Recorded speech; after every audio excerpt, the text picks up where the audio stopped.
द्विविस्थापन अभिक्रिया ऐसी रासायनिक अभिक्रिया जिसमें परमाणु या परमाणु के समूह अथवा आयनों का आदान प्रदान होता है, द्विविस्थापन अभिक्रिया कहलाती है। एग्जाम्पल के लिए CuSO4 plus 2 NaOH reaction CuOH all twice plus Na2SO4। यहाँ पे CuSO4 में अगर इसको आयनों में बदलें तो Cu2 प्लस और SO4 2 माइनस, और तथा NaOH को अगर आयनों में बदलें तो Na प्लस और OH माइनस। अब द्विविस्थापन कैसे होगा? जो पहले वाला यौगिक दिया है उसका धनायन जैसे Cu2 प्लस और दूसरे वाले का ऋणायन OH माइनस, ये जुड़ जाते हैं। इसी प्रकार SO4 ऋणायन और दूसरे का धनायन Na प्लस, ये जुड़ जाते हैं। ऐसी रासायनिक अभिक्रिया द्विविस्थापन अभिक्रिया कहलाती है। इसके बाद आता है वेग के आधार पर द्विविस्थापन अभिक्रिया, तीव्र अभिक्रिया और मंद अभिक्रिया। तीव्र अभिक्रिया ऐसी जो बहुत तीव्र गति से संपन्न होती हैं, अर्थात ऐसी रासायनिक अभिक्रिया जो अत्यंत तेज गति से संपन्न होती हैं, तीव्र अभिक्रिया कहलाती है। NaOH प्लस HCl ये बहुत तीव्र गति से संपन्न होती है, इसमें 10⁻⁻10 सेकंड का समय लगता है और उत्पाद क्या बनता है? NaCl plus H2। इसके बाद अगली अभिक्रिया आती है अर्धायुकाल।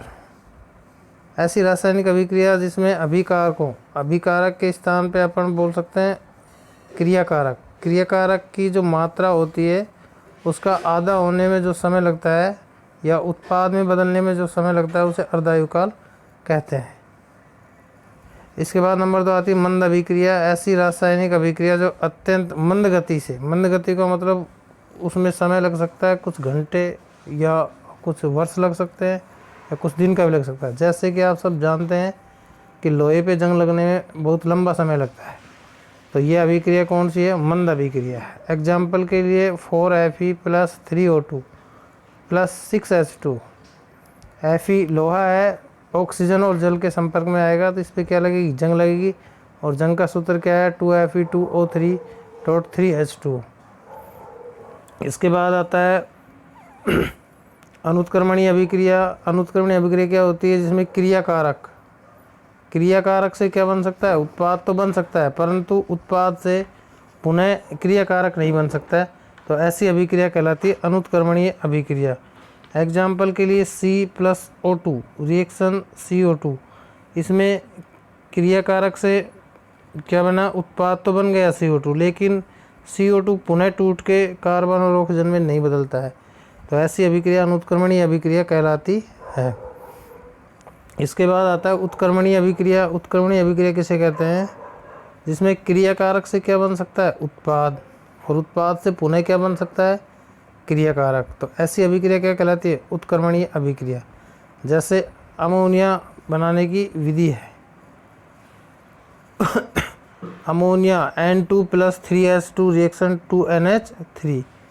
नाइट्रोजन और हाइड्रोजन ऑक्सीजन क्रिया करके क्या बनाएंगे? अमोनिया का अणु बनाते हैं, और अमोनिया का अणु पुनः टूटकर नाइट्रोजन और हाइड्रोजन में बदल जाता है।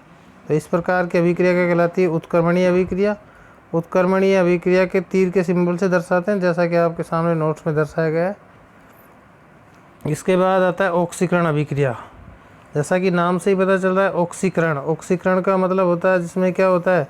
ऑक्सीजन का योग होता है, उसे क्या कहते हैं? ऑक्सीकरण अभिक्रिया कहते हैं।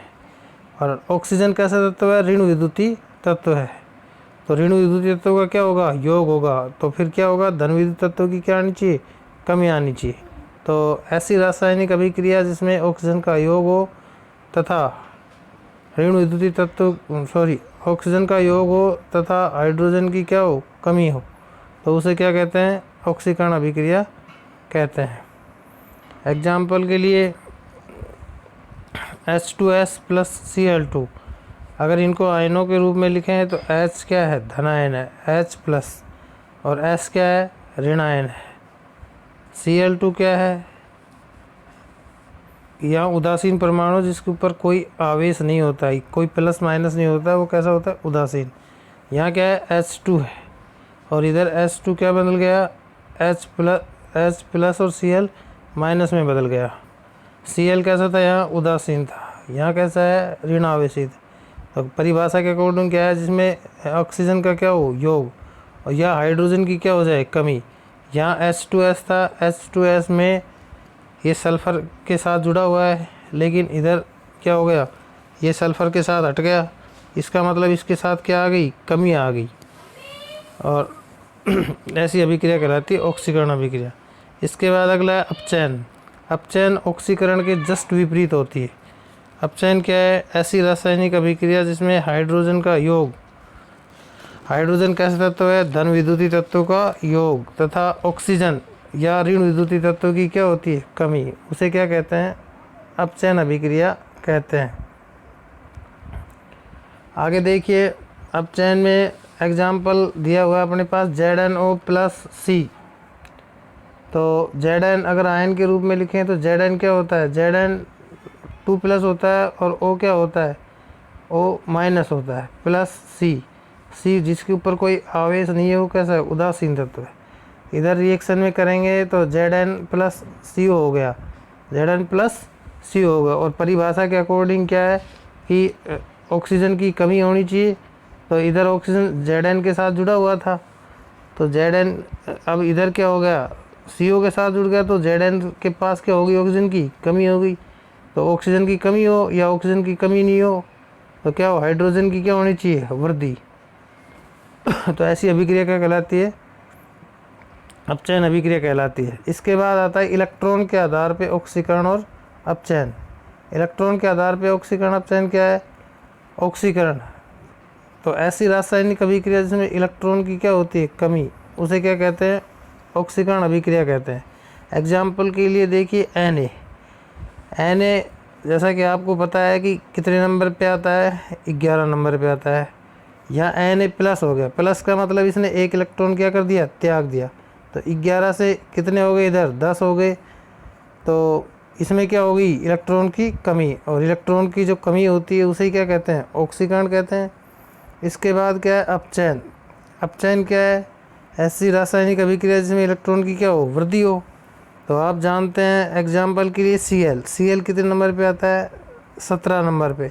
अगर इसको एक इलेक्ट्रॉन दे दे तो ये कितने हो जाएंगे, इसके पास इलेक्ट्रॉन 18, और ये क्या बना देगा, Cl माइनस। तो इलेक्ट्रॉन की वृद्धि हो गई, और इलेक्ट्रॉन की वृद्धि को क्या कहते हैं, अपचयन। आगे कुछ अभिक्रियाएं और बच गई जिनके बारे में आगे बात करेंगे। Thank you.